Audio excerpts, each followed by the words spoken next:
A river 80 meter wide, the depth y in meter at a distance x meter from one bank is given by find the area of cross section of river. इसके अंदर क्या हो रहा है actually, आपको एक river है, जैसे मान लो ये रिवर है, तो इसकी ये बैंक है, इसका वन साइड अपन ये बैंक मान लेते हैं, ये बैंक है इसका, इसकी बैंक से इस साइड में जब अपन डिस्टेंस मेजर करते हैं तो यहाँ से यहाँ तक की टोटल डिस्टेंस जो है वो 80 मीटर है, जो इसने बोला है, यहाँ से यहाँ तक की टोटल डिस्टेंस 80 मीटर है, और अलग अलग डिस्टेंस पे इसकी डेप्थ भी डिफरेंट है, वो आपको दे रखा है ना। एक्स का मतलब है डिस्टेंस फ्रॉम द बैंक, यानी यहाँ से यहाँ तक आया, फिर यहाँ तक आया, फिर यहाँ तक आया, फिर यहाँ तक आया, तो अलग अलग डिस्टेंस पे इसकी जो गहराई है, डेप्थ है, वो ये अलग अलग है, वाई ए में दे रखा है आपको। ओके, तो एक्स डिस्टेंस फ्रॉम बैंक है and y is the depth. Okay, फिर अपन को उससे कोई मतलब नहीं, अपन को क्या करना है, find the area of cross section चाहिए, तो आपको एरिया ऑफ क्रॉस सेक्शन का फॉर्मूला पता होना चाहिए। Clear? And area of cross section का जो फॉर्मूला आता है, this is your solution, area of the cross section of a river will be integration of y d x. यहाँ पे क्या हो रहा है एक्चुअली, सवाल में आपको डायरेक्टली नहीं बोल रहे हैं कि इंटीग्रेशन करना है, बट सवाल में उसने बोला कि find the area of cross section of river and the area of cross section will be integration y d x. और इंटीग्रेशन वाई डी एक्स है तो क्या होगा, लोअर लिमिट से लेके अपर लिमिट तक आपको इंटीग्रेशन कराना है। तो यहाँ पे लोअर लिमिट कैसे पता चल रही है, देखो ये 0 is the lower limit and 80 is your upper limit. Clear है? तो 0 आपकी लोअर लिमिट है और 80 अपनी अपर लिमिट है, तो जब अपन इंटीग्रेशन करेंगे तब अपन क्या करेंगे, 0 से 80 अपन इसका इंटीग्रेशन कराएंगे।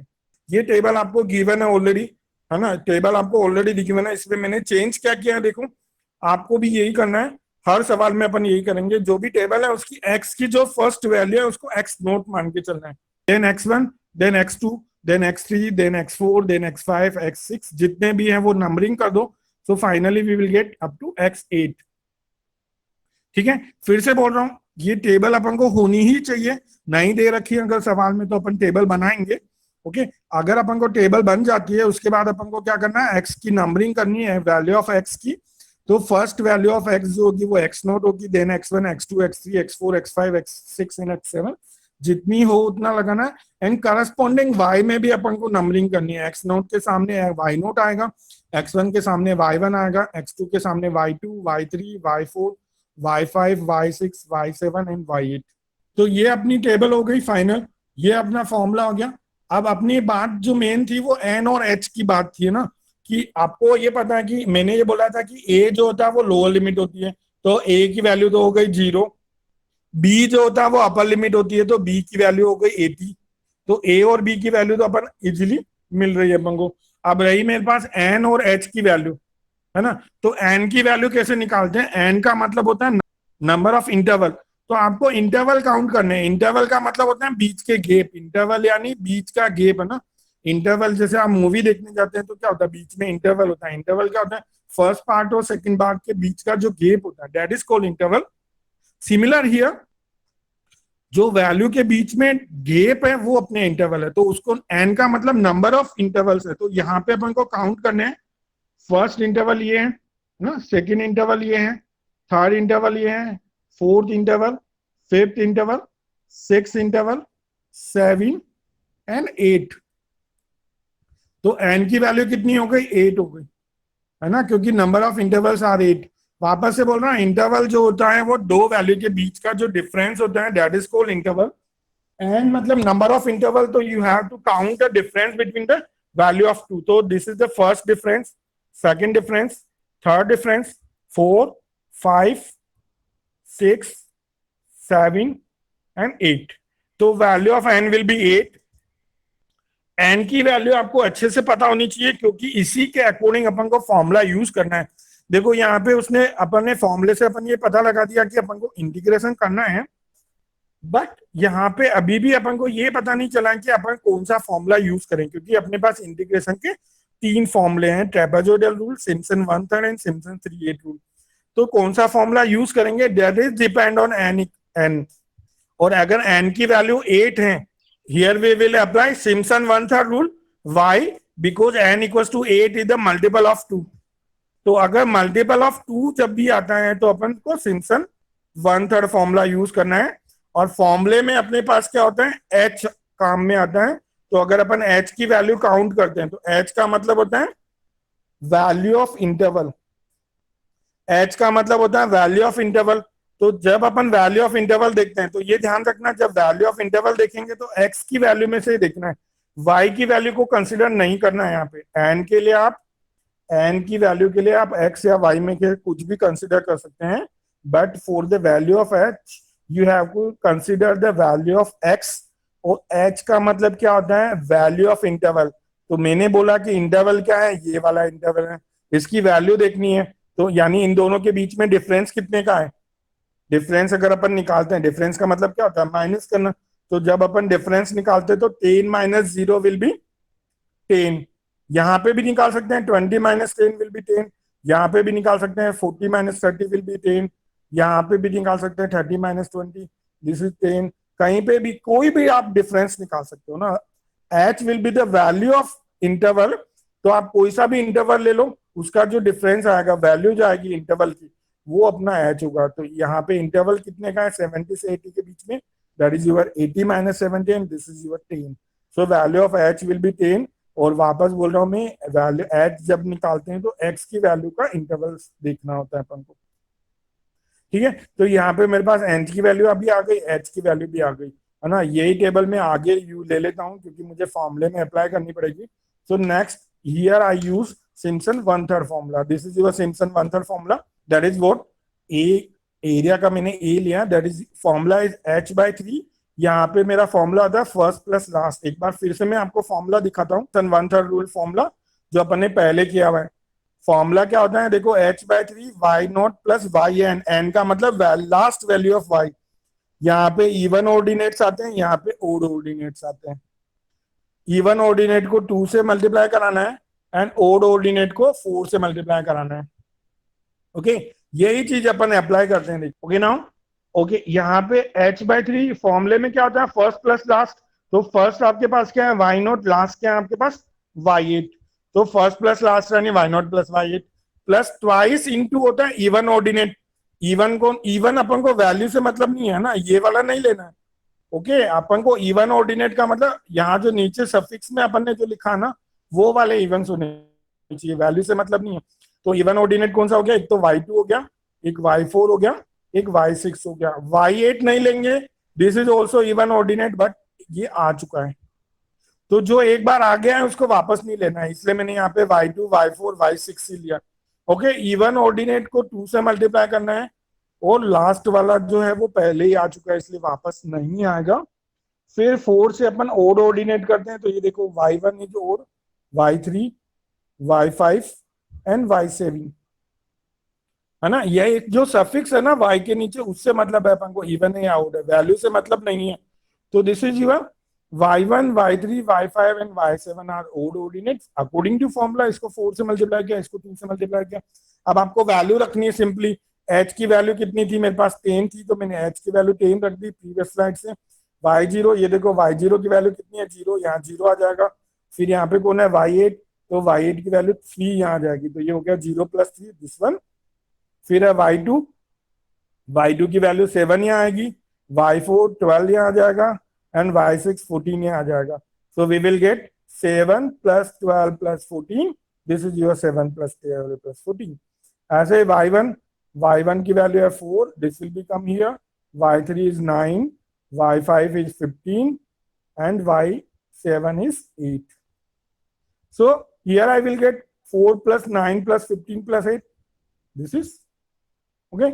Now you have to calculate by calculator. अब आपको calculator use करना है, तो when I use calculator, it will be give 710. आपको calculator से इसको simplify करना है and the value of this expression will be given by 710. So the answer is 710 metre square इसलिए लिया है क्योंकि उसने सवाल में बोला कि x जो डिस्टेंस है वो इन मीटर है एंड y जो डिस्टेंस है वो भी मीटर में है। x is the distance from one bank in metre and y the depth in metre, दोनों मीटर के अंदर है, तो एरिया जो आएगा वो मीटर स्क्वायर आएगा। तो the answer is 710 metre square. This is your first answer. First सवाल में आपको टेबल दे रखी थी, यहाँ मैंने टेबल नहीं लिए है ना। अपन को इवैल्यूएट करना है, मतलब फाइंड करनी है वैल्यू किसकी, इंटीग्रल ऑफ 0 से 1 1/1 plus x square d x using Simpson 1 third and 3।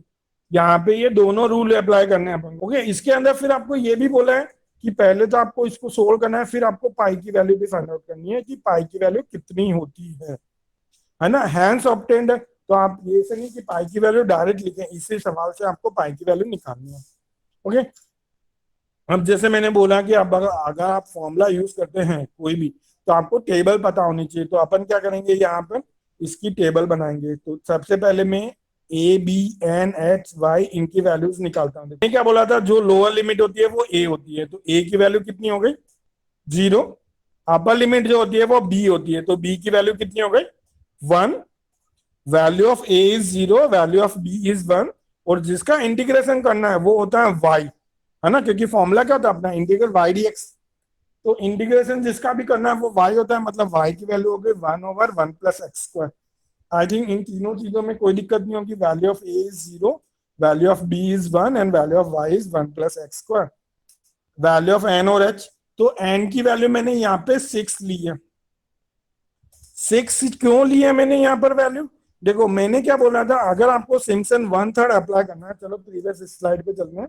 अगर आपको सिम्पसन 1 थर्ड अप्लाई करना है तो सिम्पसन 1 थर्ड में क्या होना चाहिए, इवन नंबर आना चाहिए। एन की वैल्यू जो होनी चाहिए वो इवन होनी चाहिए अगर आपको सिम्पसन 1 थर्ड अप्लाई करना है।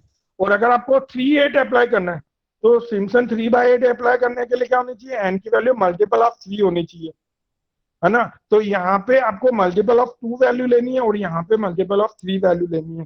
तो अपन क्या करते हैं, एन की वैल्यू ऐसी डिसाइड करते हैं जो मल्टीपल ऑफ 2 भी हो जाए और मल्टीपल ऑफ 3 भी हो जाए।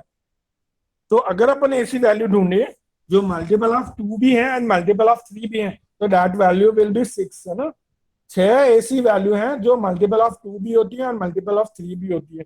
इसलिए अपन क्या करेंगे, इस सवाल में एन की वैल्यू 6 लेंगे। ओके, एन की वैल्यू 6 लेने के बाद एच का मेरे पास फॉर्मूला होता है, एच के लिए मेरे पास फॉर्मूला था बी माइनस ए अपॉन एन। बी की वैल्यू है 1, ए की वैल्यू है 0, एन की वैल्यू है 6, ये अपन ने पहले देख चुके हैं। So this will be 1/6। अब ये 1/6 एच की वैल्यू आई है, इसको अपन पॉइंट में नहीं ले सकते क्योंकि पॉइंट में लोगे तो परफेक्ट नंबर नहीं आती है।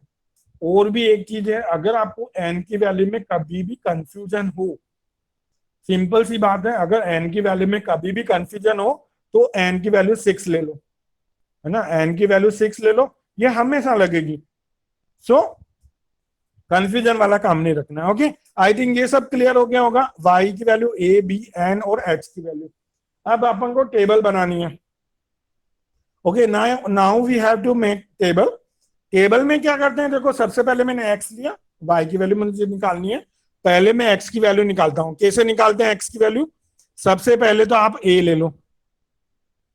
फर्स्ट में आपको सबसे पहले ए लेना है, फिर क्या करो, इसके अंदर एच की वैल्यू जोड़ते जाओ, एच की वैल्यू प्लस करते जाओ, तो आपको आगे से आगे वैल्यू मिलती रहेगी। सिंपल सी बात है, लोअर लिमिट से स्टार्ट करो। अब आपको टेबल बनानी है, टेबल बनाने के लिए क्या करना है, लोअर लिमिट से स्टार्ट करना है। तो जब मैं लोअर लिमिट कितनी है मेरी 0, 0 से स्टार्ट करता हूं, फिर मैं इसमें एच की वैल्यू ऐड करता रहता हूं। तो एच की वैल्यू मैंने पहले 1/6 ऐड करी, तो 0 + 1/6 कितना हो गया 1/6। फिर मैंने 1/6 और 1/6 वापस आगे से आगे ऐड करना है। और कब तक ऐड करना है, जब तक कि अपने पास अपर लिमिट नहीं आ जाए। जब तक अपर लिमिट नहीं आ जाए जब तक अपन को ऐड करना है। तो मैंने क्या किया, 0 + 1/6 इज 1/6, देन 1/6 + 1/6 इज 2/6, फिर 1/6 ऐड किया तो 3/6। इसको डिवाइड मत करना, है ना, ऐड करना इजी रहेगा, कैंसिल आउट मत करना। 3/6 + 1/6 4/6, 4/6 + 1/6 5/6, 5/6 + 1/6 करेंगे तो 6/6 एंड दिस इज 1। यहाँ पे रुक जाओ। क्यों रुक जाओ यहाँ पे, क्योंकि ये आपकी अपर लिमिट आ चुकी है यहाँ पे, है ना। और फिर वैसे सेम आपको जैसे पिछले सवाल में किया है, अपन को नंबरिंग करनी है। This is x0 x1 x2 x3 x4 x5 and x6। तो ये सारी वैल्यू तो हो गई x की। अब y की वैल्यू कैसे निकालेंगे, मैंने बोला y क्या है 1/x 1/1 + x², है ना। ये अगर y की वैल्यू है तो ये जो x की वैल्यू आ रही है 0, अगर मैं यहाँ पे पुटअप कर देता हूँ x की वैल्यू, y के अंदर x की जगह पे पुटअप करो तो ये हो जाएगा 1 + 1/0²। और 0² कितना होता है 0, सो दिस विल बी 1/1, यानी कि 1, this is your value of y। तो आपको क्या करना है, x की वैल्यू रखते जाओ, करस्पॉन्डिंग y की वैल्यू आती जाएगी और वो करस्पॉन्डिंगली लिखते जाओ ना। जैसे सेकंड वैल्यू मेरी ये कैसे आ रही है, ये जो 1/6 है वो मुझे इस x की जगह पुट अप करना है। ओके तो ये आप कैलकुलेटर से करना 1/1 + 1/6 का होल स्क्वायर। ओके है ना, तो आप डायरेक्ट ऐसे के ऐसे कैलकुलेटर में लिख देना तो वो सोल्व करके दे देगा। अगर आप एलसीएम लेके सोल्व करने बैठोगे तो बहुत टाइम लग जाएगा ना। अगर मैं यहाँ पे रख के 1/6 का स्क्वायर कर रहा हूँ 1/36, फिर मैं 36 एलसीएम लेता हूँ तो इट विल बी 36/37, ऐसे करके अगर मैं सोल्व करूंगा तो बहुत टाइम लगेगा। सो बेटर है आप कैलकुलेटर 100 ms या 991 ms कैलकुलेटर यूज करो और उसके अंदर x की वैल्यू 1/6 रखो तो वो खुद सोल्व करके दे देगा। पॉइंट के बाद कम से कम 5 डिजिट आपको लेनी है, इससे ज्यादा भी आप लेते हैं तो चलेगा, बट पॉइंट के बाद कम से कम 5 डिजिट तो लेनी है। इसलिए मैंने इसको 0.97297 लिया, है ना। फिर मैंने क्या किया, यहाँ पे 2/6 रखा, इट विल गिव 0.9000। फिर मैंने यहाँ पे 3/6 रखा, इट विल गिव 0.8। फिर मैंने यहाँ पे 4/6 रखा, वैल्यू ऑफ x की जगह तो जो पूरी वैल्यू मिलेगी वो y की वैल्यू होगी 0.69231। सिमिलरली मैंने यहाँ 5/6 रखा, आई विल गेट 59016 और मैंने 1 रखा तो 1/1 + 1 that is 1/2 and 1/2 is 0.5। Okay तो ये टेबल बनाना भी अपने इंपॉर्टेंट थिंग है। ओके ये सारी वैल्यू जो मेरी हुई है ये मुझे अब आपको क्या करना है, अपन को सिम्पसन 1/3 एंड 3/8 दोनों फॉर्मूले में पुट अप करनी है। तो first I go for Simpson 1/3 rule. अच्छा एक चीज ध्यान रखना कि ये जो वैल्यूज है ना y0, y1, y2, y3, y4 and y5 and y6, इसी वैल्यू के अकॉर्डिंग अपन फॉर्मूला बनाते हैं ना। तो मैं फॉर्मूला बनाना सिखाता हूँ। देखो अगर आपको सिम्पसन 1/3 फॉर्मूला चाहिए, सिम्पसन 1/3 फॉर्मूला चाहिए तो फॉर्मूला क्या होगा, 1/3 के हिसाब से h/3 आएगा, है ना, और 3/8 के हिसाब से 3h/8 आएगा। अंदर क्या होगा, अंदर हमेशा फर्स्ट जो आता है वो फर्स्ट प्लस लास्ट आता है, अंदर ऑलवेज फर्स्ट प्लस लास्ट आएगा फ्रॉम द टेबल। तो आपकी टेबल के अंदर क्या हो रहा है, फर्स्ट वैल्यू जो है वो y0 है और लास्ट वैल्यू जो है वो y6 है, इसलिए अपन क्या करेंगे y0 + y6 लेंगे। फिर सिम्पसन 1/3 में क्या होता है, इवन ऑर्डिनेट अलग करो, ओड ऑर्डिनेट अलग करो। इवन ऑर्डिनेट को 2 से मल्टीप्लाई करना है तो 0 से लेके 6 के बीच में इवन ऑर्डिनेट y2 और y4 दो ही मिलेंगे, इन दोनों को 2 से मल्टीप्लाई किया है, y6 वापस नहीं आएगा। आई रिपीट अगेन, y6 वापस नहीं आएगा बिकॉज वो पहले आ चुका है। और ये y0 और y6 के बीच में ओड ऑर्डिनेट जो है वो 135 है, वो 4 से मल्टीप्लाई होंगे। Similar for making the 3/8 rule, 3h/8 first plus last, और यहाँ पे जो 2 के मल्टीपल में आता है वो, यहाँ पे जो आता है वो ऑर्डिनेट ऑफ मल्टीपल ऑफ 3 आता है, 3 का मल्टीपल ऑर्डिनेट आता है। और 3 का मल्टीपल कितना होता है, 0 और 6 के बीच में, 0 और 6 के बीच में 3 का मल्टीपल कितना आता है, ओनली 3, इसलिए यहाँ पे केवल y3 आया है ना, और y6 वापस नहीं आएगा क्योंकि पहले आ चुका है। तो आई थिंक फॉर्मूला बनाना भी आसान है, और जो इन दोनों में आ गए उसके अलावा जो भी बचे हैं रेस्ट ऑफ ऑल आपको सारे पीछे लेने हैं। तो 1 2 3 यहाँ आ गया, 4 5 6 यहाँ आ गया, उसके बाद टेबल खत्म हो गई।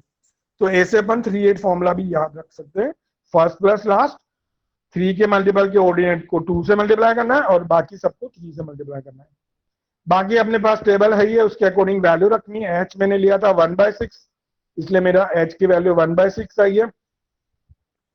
प्रीवियस टेबल में y0 था मेरे पास 1, y6 था मेरे पास 0.5, तो वो मैंने वैल्यू रखी है। y2 y4 y1 3 5, ये जितनी भी वैल्यू है मैं प्रीवियस टेबल से देख के पुटअप कर सकता हूँ, है ना। ये सारी मैंने मार्किंग कर रखी है,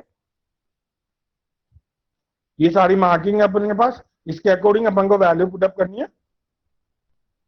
when you put the value you will have to calculate by the calculator, है ना। आप कैलकुलेटर यूज करो, you can find this value. Okay यहाँ पे मैंने 6 डिजिट लिया है, आंसर जो लिया है वो 6 डिजिट लिया है। रीजन ये है कि ये दोनों से वैल्यू जो आ रही है वो 5 डिजिट दोनों में सेम आ रहा है ना। तो मैं चाहता हूं कि दोनों का डिफरेंस पता चले कि दोनों फॉर्मूले में कितना डिफरेंस है, इसलिए मैंने क्या किया, इसको 6 डिजिट तक रिजल्ट लिया हुआ है। ओके ये जो कैलकुलेशन है वो तो बाय कैलकुलेटर करनी है, तो आई थिंक कैलकुलेशन तो हो ही जाएगी, बस आपको फॉर्मूला याद रखना है। Okay so this will be the integration value of the integral. But आपको सवाल में ये बोला है कि अपन को पाई की वैल्यू भी निकालनी है, इंटीग्रेशन भी करना है और उसके बाद अपन को पाई की वैल्यू भी कैलकुलेट करनी है। तो पाई की वैल्यू कैसे कैलकुलेट करते हैं वो करते हैं अपन, आपको ये ध्यान रखना है। चलो अपन सवाल वाले पे चलते हैं। ये अपना सवाल था। ओके, इसके अंदर अपन को इसकी वैल्यू कैलकुलेट करनी थी बाय 138, वो अपन ने कर ली। इसके बाद अपन को क्या करना है, पाई की वैल्यू कैलकुलेट करानी है। ओके, इस केस है कि जब आपको एक्स्ट्रा कांस्टेंट की वैल्यू मांगता हो, दूसरा केस है उसने जब एरर बोला हो, है ना। दोनों केस में आपको क्या करना है, इसको जनरल मेथड से इंटीग्रेशन कराना है। You have to integrate this with general method then compare with this formulas. तो आपको क्या करना है, इसका इंटीग्रेशन करना है जो आपने 11th 12th में रूल पढ़े हैं उससे, दिस वन। ओके, ये मैंने क्या किया, 1/1 + x² का इंटीग्रेशन किया, and integration of 1/1 + x² is tan inverse x। Okay, और लोअर लिमिट से अपर लिमिट, अब ये फाइनाइट इंटीग्रल है तो आप जानते हो पहले अपर लिमिट पुटअप करेंगे, x की जगह माइनस लगा के लोअर लिमिट पुटअप करेंगे। So this will be tan inverse 1 - tan inverse 0। tan inverse 1 जो होता है वो π/4 होता है, और tan इनवर्स 0 जो होता है वो 0 होता है। बट यहाँ पे अपन 45 डिग्री नहीं लेंगे, क्यों, क्योंकि अपन को पाई की वैल्यू निकालनी है। अगर पाई आएगा ही नहीं तो वैल्यू कैसे निकालेंगे। तो पाई की वैल्यू निकालने के लिए अपन ने इसका इंटीग्रेशन किया और अपन को मिले, ये वैल्यू मिली π/4। ये आपका रियल आंसर है, ओरिजिनल आंसर इज π/4। नाउ अपन इसको कंपैरिजन करते हैं 1/3 से। तो π/4 और 1/3 से मेरा आया था 0.785397। तो यहाँ से मैं इस पाई 4 से मल्टीप्लाई करके पाई की वैल्यू निकाल सकता हूँ। This is 3.141588। सिमिलरली अगर मैं 38 से कंपैरिजन करूं, सिर्फ आपको इस वैल्यू को कंपैरिजन करना है जो अपने आंसर आया उससे। तो अगर मैं π/4 से कंपैरिजन करता हूं तो इट विल बी 0.78। ये अपनी वैल्यू है, बस आपको क्या करना है, 4 से इधर ले जाके मल्टीप्लाई कराना है ना। तो जब आप मल्टीप्लाई करोगे it will be pi equals to 3.141580 ना। Thank you.